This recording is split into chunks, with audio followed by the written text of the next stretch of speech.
Meilleurs vœux à tous, Madame, Monsieur, bonjour et bienvenue à cette édition de la mi-journée.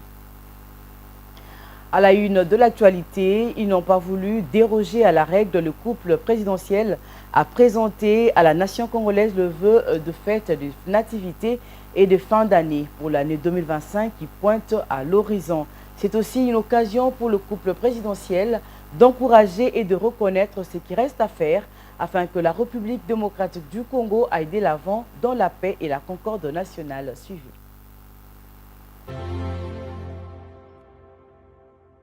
Très chers compatriotes, je prends aujourd'hui la parole en cette période de la célébration de la Nativité afin qu'ensemble nous ayons à la fois un regard rétrospectif sur 2024 et une projection sur les perspectives de 2025. En cette période des fêtes, porteuse de foi et d'espérance, nous sommes invités à nous rappeler ce qui compte vraiment. Notre unité, notre courage et surtout la richesse inestimable que constitue notre peuple. Dans chaque village, chaque famille et chaque cœur congolais, il y a une flamme qui brûle constamment. C'est la flamme de l'espoir. Dans la souffrance comme dans l'adversité, cette flamme continue de nous guider. Nous avons tout à gagner à espérer des lendemains meilleurs, de garder la foi malgré tout. Mes très chers compatriotes, nous sommes un peuple résilient. C'est ici l'occasion pour moi de saluer l'engagement et le travail exemplaire de nos héros du quotidien, notamment le personnel soignant qui continue à sauver des vies avec un dévouement admirable, nos enseignants qui forment les générations futures malgré des conditions souvent difficiles, à nos gardiens de la paix qui veillent à la sécurité de nos communautés avec courage et détermination. Votre contribution, en dépit des épreuves que nous avons traversées cette année, est une source d'inspiration pour nous tous. Grâce à vous, notre nation reste debout et avance. Nous vous en sommes profondément reconnaissants. L'année 2024 n'a pas été exempte de difficultés. À l'Est, nos compatriotes sont sous le coup d'une menace existentielle imposée par des forces d'agression. Les difficultés sociales pèsent lourdement sur de nombreuses familles et nos villes sont confrontées à l'insécurité urbaine et à des embouteillages qui testent au quotidien notre patience. À celles et ceux qui ont perdu des êtres chers, aux déplacés internes arrachés à leur foyer, aux valeureux patriotes résistant au Wazalendo et aux vaillants soldats qui, au péril de leur vie, défendent avec honneur notre souveraineté, nous exprimons toute notre compassion, notre profonde gratitude et notre immense respect. Ce qui nous menace n'est pas plus fort que notre foi en un avenir commun et notre capacité à résister ensemble. Toutefois, malgré ces épreuves, il est important de reconnaître que notre pays progresse. Il y a des domaines où les résultats sont beaucoup plus marquants et porteurs d'espoir. Par ailleurs, les efforts entrepris par le gouvernement, bien que parfois peu perceptibles, portent déjà leurs fruits. Et aussi, pendant son séjour dans la province du Kasaï central, le couple présidentiel a communié avec la population des Kananga à la messe des nativités au deuxième jour de son itinérance dans cette province. La messe a été dite par l'archevêque métropolitain Félicien Tamboué en la cathédrale Saint-Clément. Dans son homélie, Monseigneur Félicien Tamboué n'a pas manqué d'encourager le chef de l'État pour de nombreux projets réalisés et ceux en cours de réalisation. Suivez.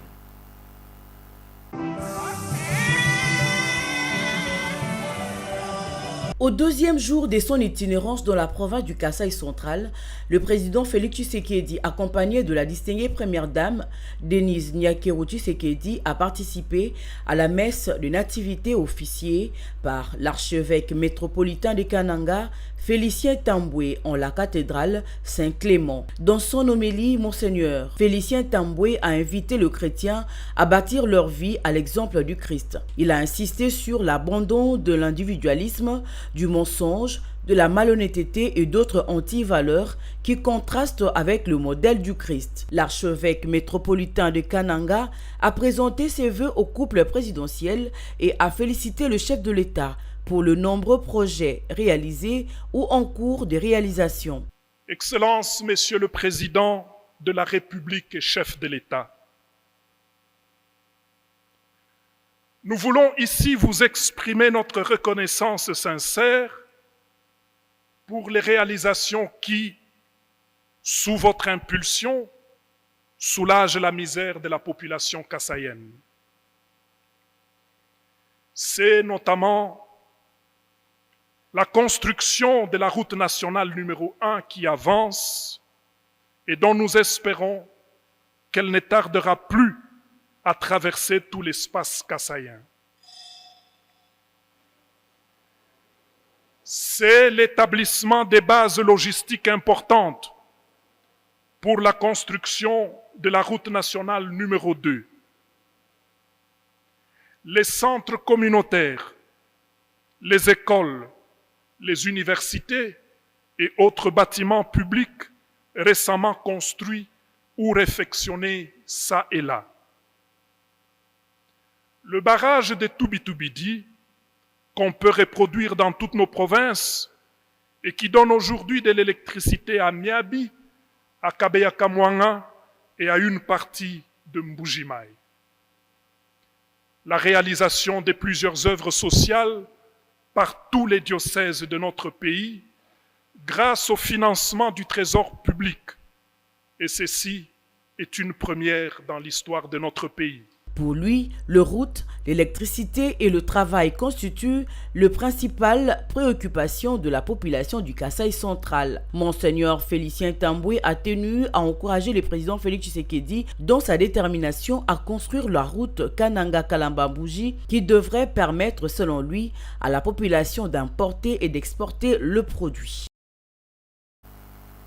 Et juste après cette messe, le président de la République a inspecté les travaux de la route de Kalamba-Mbouji, route sur laquelle repose l'espoir de la population du Grand Kasaï. Accompagné du ministre des Infrastructures, le chef de l'État a parcouru près de 25 km du premier tronçon déjà asphalté et a reçu les amples explications des entreprises chinoises ayant repris les chantiers depuis le mois de septembre de l'année en cours. Cette route sera remise à la population d'ici 2 ans. Commentaire.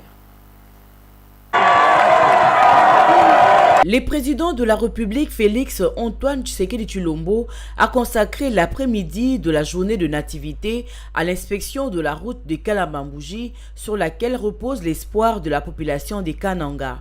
Le chef de l'État a parcouru d'abord 25 km sur la route nationale jusqu'au village de Matamba qui constitue en même temps le point de départ de la route de Kalamba-Mbouji, puis il a franchi le PK8 et le PK10 où se trouvent respectivement les concasseurs et la base vie des entreprises chinoises. Accompagné du ministre des Infrastructures, Travaux publics et Reconstruction ITPR, le chef de l'État a vu le premier tronçon asphalté de la route de Kalamba-Mbouji et reçu d'amples explications des entreprises chinoises ayant repris ces chantiers depuis le mois de septembre de cette année. Pour les entrepreneurs, l'aménagement de la base vie ainsi que le montage de l'usine de production de gravier et béton vont accélérer les travaux de cette route dite de l'espoir. Interrogé au sujet de l'évolution de travaux, le ministre des ITPR, Alexis Guissaro, a annoncé qu'en juin 2025, le 230 km de la route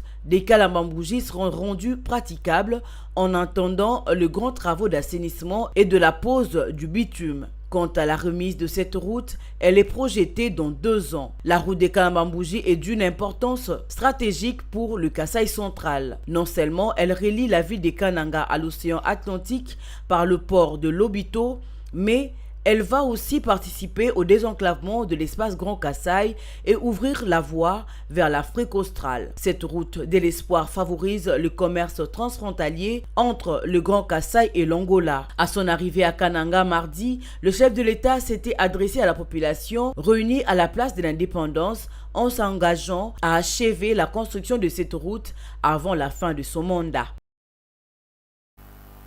Quittant le Kasaï central pour la province du Nord Kivu, où près de 39 000 personnes déplacées sur l'axe Pinga-Mutongo-Bondo dans le territoire de Walikale au Nord Kivu fuient les violences armées, n'ont toujours pas reçu d'assistance humanitaire selon un rapport d'OCHA couvrant la période du 1er au 30 novembre 2024. Face à cette crise persistante, plusieurs organisations appellent les autorités congolaises à renforcer la sécurité autour des sites des déplacés afin de garantir leur protection. Bijou Mouna pour les commentaires.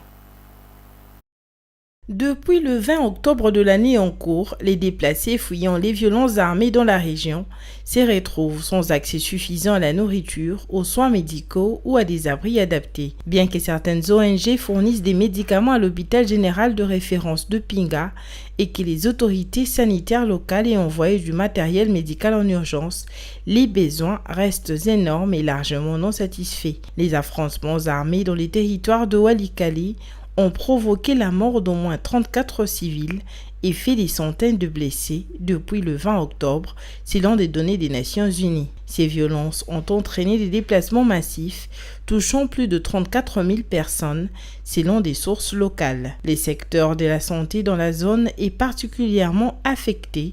L'hôpital général de référence de Pinga, essentiel pour les soins d'urgence, fait face à une pénurie critique de fournitures médicales essentielles, compliquant la réponse humanitaire dans la région.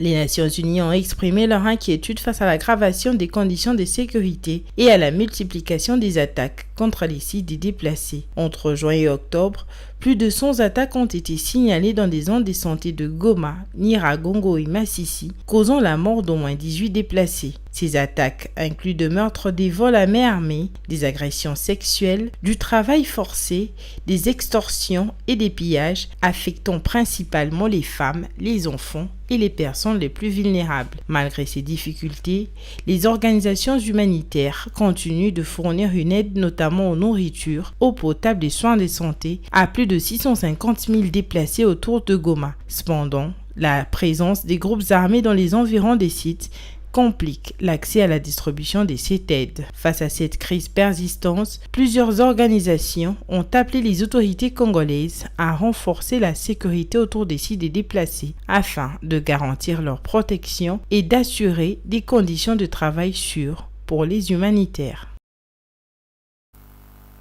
Fin de cette édition de la mi-journée. Retrouvez à 19h Bijou Mouna pour la grande édition. Au revoir.